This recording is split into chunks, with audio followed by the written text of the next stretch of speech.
I found my wife cheating with her boss, then discovered they rigged our property settlement to steal my $300, $0 inheritance. Now she's suing me for half, claiming I'm the villain in their twisted scheme.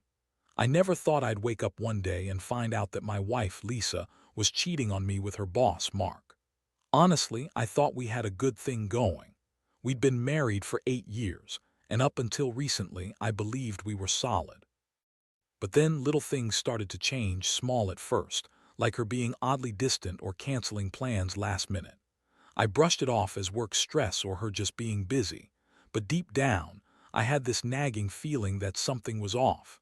It all blew up one night when I came home earlier than usual from a business trip. I was planning to surprise her with dinner, maybe catch her off guard. Instead, I caught her in our bedroom in our bed with Mark. She was half naked, her hair a mess, and Mark's shirt was hanging open. I saw her laugh and run her fingers down his chest as he leaned in to kiss her. The moment hit me like a punch to the gut. My heart stopped and I couldn't breathe for a second. It was like my entire world just shattered in that instant. I didn't say a word at first. I just stood there, staring. Lisa saw me and froze. She tried to play it off, saying she was just talking to him about work, that I was overreacting, that I was paranoid. But I knew better. I saw the way she looked at him, there was no mistaking it. The way she touched him, the way her eyes lit up when they were alone. It was different from the way she looked at me, and I knew she'd been lying all along. That night I couldn't sleep. I stayed up going over everything, the missed calls, the strange texts, the late nights she claimed were work-related. I found her phone hidden in her purse, and I couldn't stop myself from looking through it. That's when I saw the messages. Flirty, suggestive, and downright explicit exchanges between her and Mark. She was telling him she loved the way he made her feel, that she couldn't wait to see him again. I even found a photo she sent him of herself in lingerie. That was my line. I felt like I'd been punched in the stomach all over again.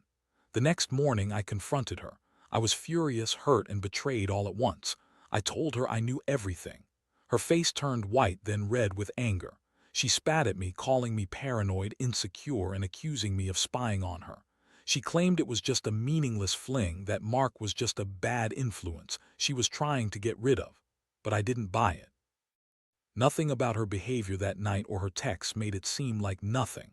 She tried to deny everything, but I had her dead to rights. The emotional toll was overwhelming. I felt like I'd been punched in the chest every time I thought about her with Mark, her in our bed in my house, lying to my face. I was angry at her, yes, but also confused and devastated. I started questioning everything about our marriage, about the vows we took. How could she do this? How could she lie to me for so long? I was furious, but part of me just wanted to understand why. She did it, why she betrayed everything we'd built. I told her she needed to leave. I couldn't look at her without feeling sick. She threw a fit, shouting that I was overreacting, that I was crazy for accusing her without proof, even though I had plenty. She insisted she loved me, that she'd never cheat, and that Mark was just a rebound or some mistake she'd made out of frustration. But I knew better.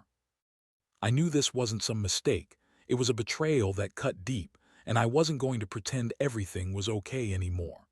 That night I sat alone in the dark, trying to process what had happened. My mind kept racing, replaying every moment, her smile, her touch, the way she looked at Mark. I felt a mixture of rage and heartbreak. I kept asking myself how I missed the signs, how I failed to see that the woman I loved was capable of this. I felt so betrayed, so stupid for trusting her blindly. I knew I had to decide what to do next, but I wasn't sure if I even had the strength to face the fallout. All I knew was that my life was about to change forever. The days that followed were a blur of anger, disbelief, and a strange sense of numbness. I couldn't believe I'd been played like a fool for so long. Lisa kept insisting it was just a one-time thing, that she didn't mean for it to happen. She threw in the usual lines it meant nothing. I was stressed. I love you, I swear. But how could I believe her? After seeing what I saw, hearing her lie with such ease, I felt like a damn idiot. I started digging into her phone, emails, bank accounts, anything I could find that might give me clarity or, honestly, just give me more reasons to hate her. It was during this chaos that I found something even more sinister. I had been suspicious for a while about our finances. Lisa had been acting secretive, always quick to change the subject when I asked about money. One night, I decided to check the joint bank account, and what I found made my stomach turn. She and Mark had been secretly funneling money, over 50 grand, into a separate account. Not just that, but they'd also manipulated our property settlement to siphon off part of my inheritance, which was supposed to be a safety net for my future. I'd worked hard for that $300, $0, and they'd schemed to steal it from under my nose. I couldn't believe it. Lisa, the woman I'd trusted with my life, was actively plotting with her boss to take what was mine. It was more than betrayal, it was theft, a full-blown conspiracy. I felt sick. The rage I'd kept bottled up boiled over. I wanted to confront her again, but I knew I had to be strategic. I couldn't just accuse her blindly. I needed proof, and I needed to understand exactly how deep this went. I spent the next few days gathering everything I could. I hired a private investigator to dig into her financials, to confirm the transfers and find out if there were any other surprises. I also started recording our conversations, just in case I needed evidence later. Meanwhile, Lisa was still acting like the victim. She called me controlling, jealous, insecure. She told friends I was overreacting, that she'd never cheat, that I was making a mountain out of a molehill. But I knew the truth, and the truth was that she was lying about everything. Money was always a sore spot between us, but I never thought it would come to this. I was proud of how hard I worked, saving every penny, investing wisely. And now it felt like all of that was being stolen from me. The thought of losing my inheritance, of her and Mark laughing behind my back, made my blood boil. I had always believed in honesty and loyalty, but now I saw that Lisa's version of love was just manipulation and greed. I started to realize that this wasn't just a betrayal of trust, but a full-on attack on my future. Amid all this, Lisa started to change her story. She claimed she was being pressured by Mark, that she was forced into the scheme. She cried, begged me to forgive her, said she was sorry for everything. But I wasn't buying any of it. I knew she was lying, just like she lied about everything else. The more she pleaded, the more I felt the cold fury building inside me. I wasn't going to let her get away with this. Not after everything. I knew I had to act. I couldn't let her in. Mark walk away with my inheritance, my property, and my dignity. I started to plan my next move carefully. I contacted a lawyer, started drafting legal papers to contest the property settlement. I also reached out to a financial advisor to understand how much I'd lost and what I could do to recover it. It was clear. I wasn't just going to walk away from this. If Lisa thought she could manipulate her way out of it, she was dead wrong. I was done being the naive husband who trusted blindly. From now on, I was going to fight back, and I was going to make sure they paid for what they did. The betrayal cut so deep that I couldn't sleep at night. Every time I closed my eyes, I saw her in bed with Mark, heard her lying to my face, and remembered the trust I had lost. It was like a dagger twisting in my chest, but I refused to let her see me broken. I promised myself that I'd get justice, no matter how long it took. And I knew one thing for certain: this wasn't over yet.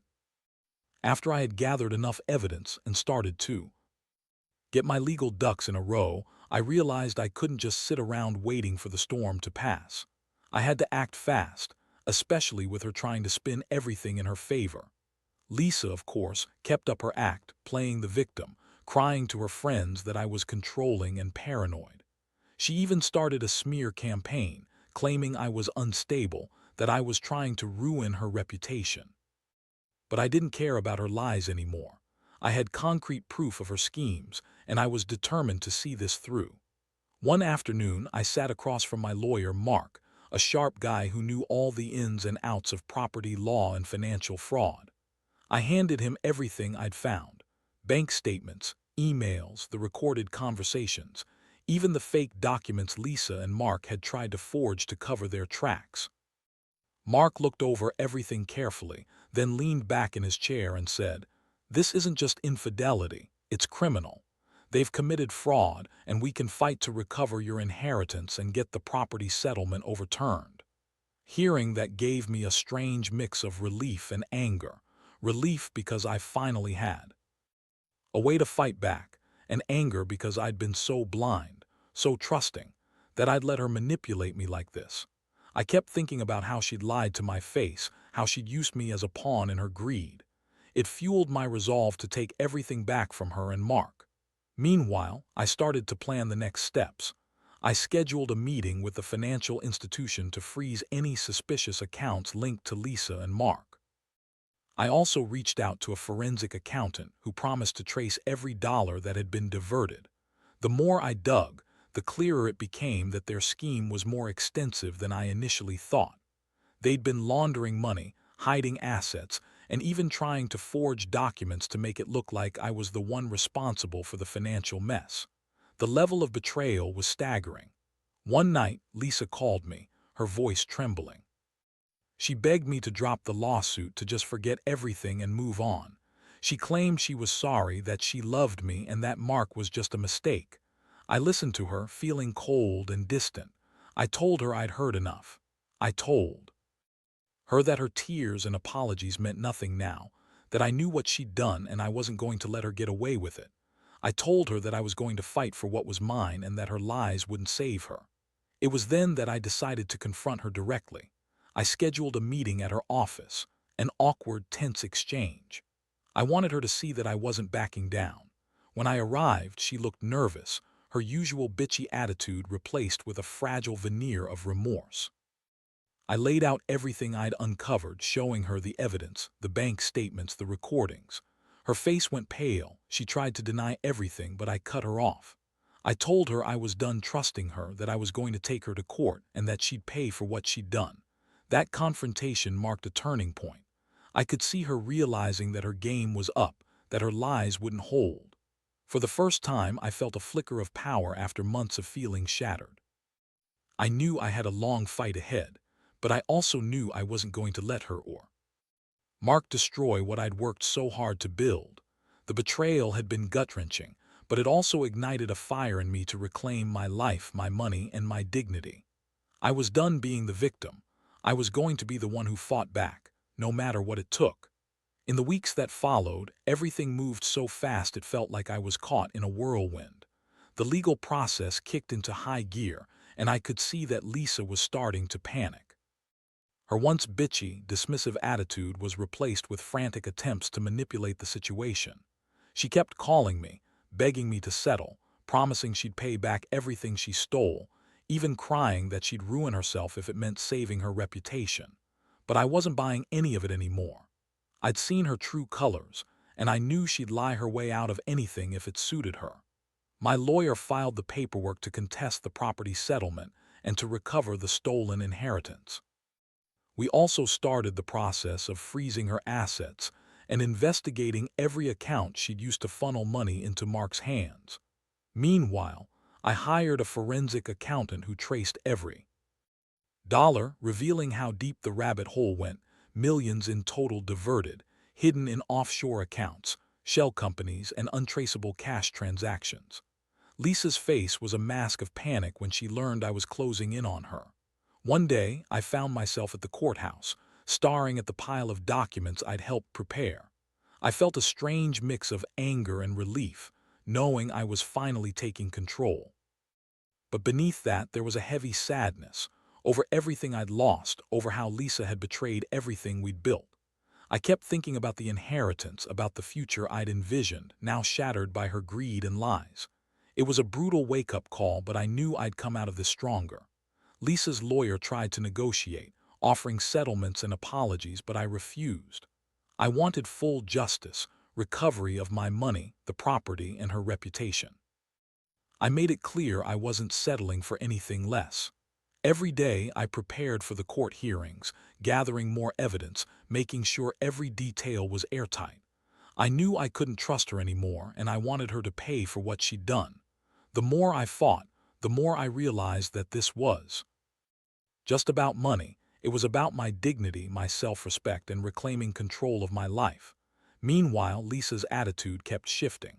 At first, she was defiant, but as the evidence piled up, she became increasingly desperate. She started accusing me of controlling her, of trying to ruin her life, claiming she was the victim.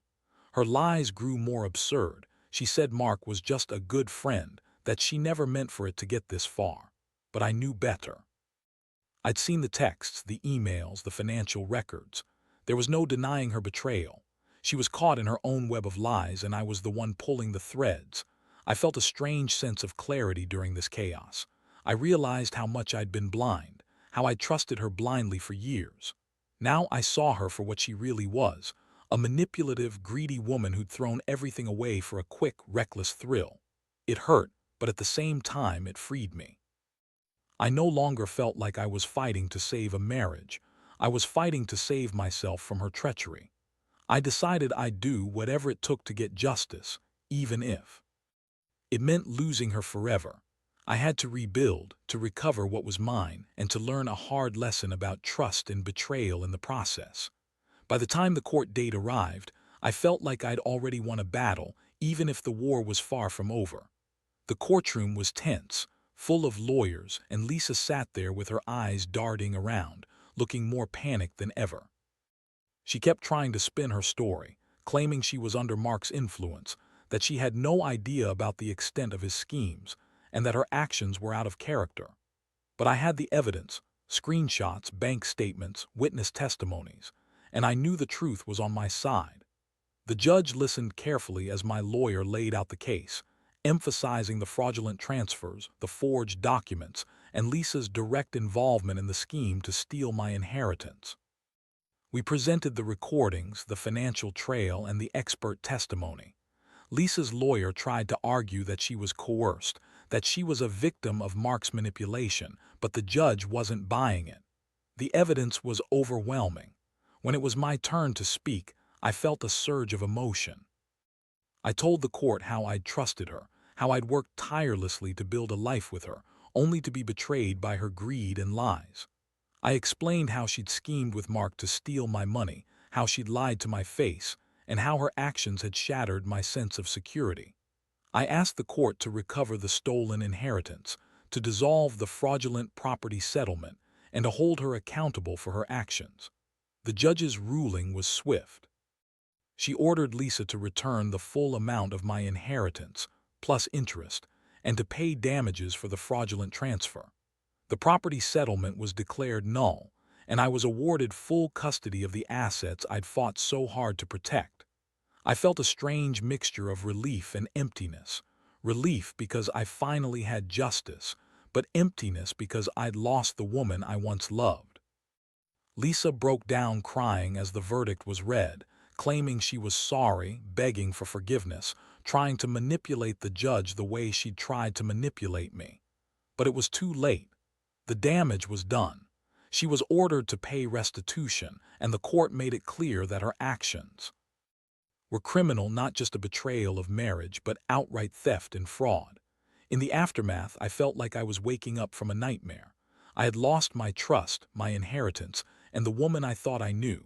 But I also felt a strange sense of liberation. I realized I was finally free from her lies and greed. I started the process of rebuilding my life from scratch, focusing on healing and moving forward. The betrayal had cut deep, but it also taught me a harsh but valuable lesson. Never trust blindly and always protect what's yours. I'd been naive, yes, but now I knew I had to be smarter, stronger, and more cautious. As I walked out of the courthouse that day, I felt a weight lifting from my shoulders. I was battered but not broken. I'd fought for what was mine and I'd won. That's all that mattered now. I didn't know what the future held, but I knew I wouldn't let anyone steal from me again. The scars would stay, but so would my resolve. I was done with the betrayal, ready to rebuild and reclaim my life piece by piece. After everything was settled, the court's ruling, the restitution, the formal acknowledgement of her betrayal, I felt an odd mixture of relief and exhaustion. For months, I'd been living with this gnawing pain, the betrayal eating away at my trust and my sense of security. Now, with the legal battles behind me, I could finally breathe again, though the scars would stay. I realized that the biggest lesson I'd learned was how fragile trust really is, and how easily it can be shattered by greed and lies. In the aftermath, I took some time to reflect on what had happened. I had lost my inheritance, my marriage, and a sense of innocence I thought I had. But I also gained clarity. I saw the importance of being cautious, of protecting myself and my assets, and of not turning a blind eye to warning signs. I'd been too trusting, too eager to believe the best in her, and that almost cost me everything. Now I knew better. Moving forward, I focused on rebuilding my life. I cut ties with old friends who had been blind to her deception, and I started fresh. I worked on repairing my financial stability, making smarter investments, and saving diligently. I also sought therapy to help process the emotional trauma. It was a long road, but I was determined to heal. One thing I realized through this ordeal was the importance of standing up for yourself, no matter how painful the truth might be. If I had learned anything, it was that betrayal doesn't just hurt, it can destroy you if you let it. But it also offers a chance to grow stronger, to learn who you really are, and to rebuild trust in yourself. Looking back, I can say I'm grateful for the lessons, tough as they were. I'm more cautious now, but also more aware of my worth. I don't harbor resentment anymore. I just feel a quiet resolve to protect what's mine and to never let myself be so blind again. The betrayal was a brutal chapter, but it also became a catalyst for my growth. In the end, I learned that justice isn't just about the law, it's about reclaiming your life, your dignity, and your future. I may have lost a lot, but I gained something invaluable: the knowledge that I can survive, rebuild, and come out stronger. That's the real victory, and I hope anyone reading this who's going through something similar finds the strength to face their truth, no matter how hard it is. Because in the end, the only person who can truly save you is yourself.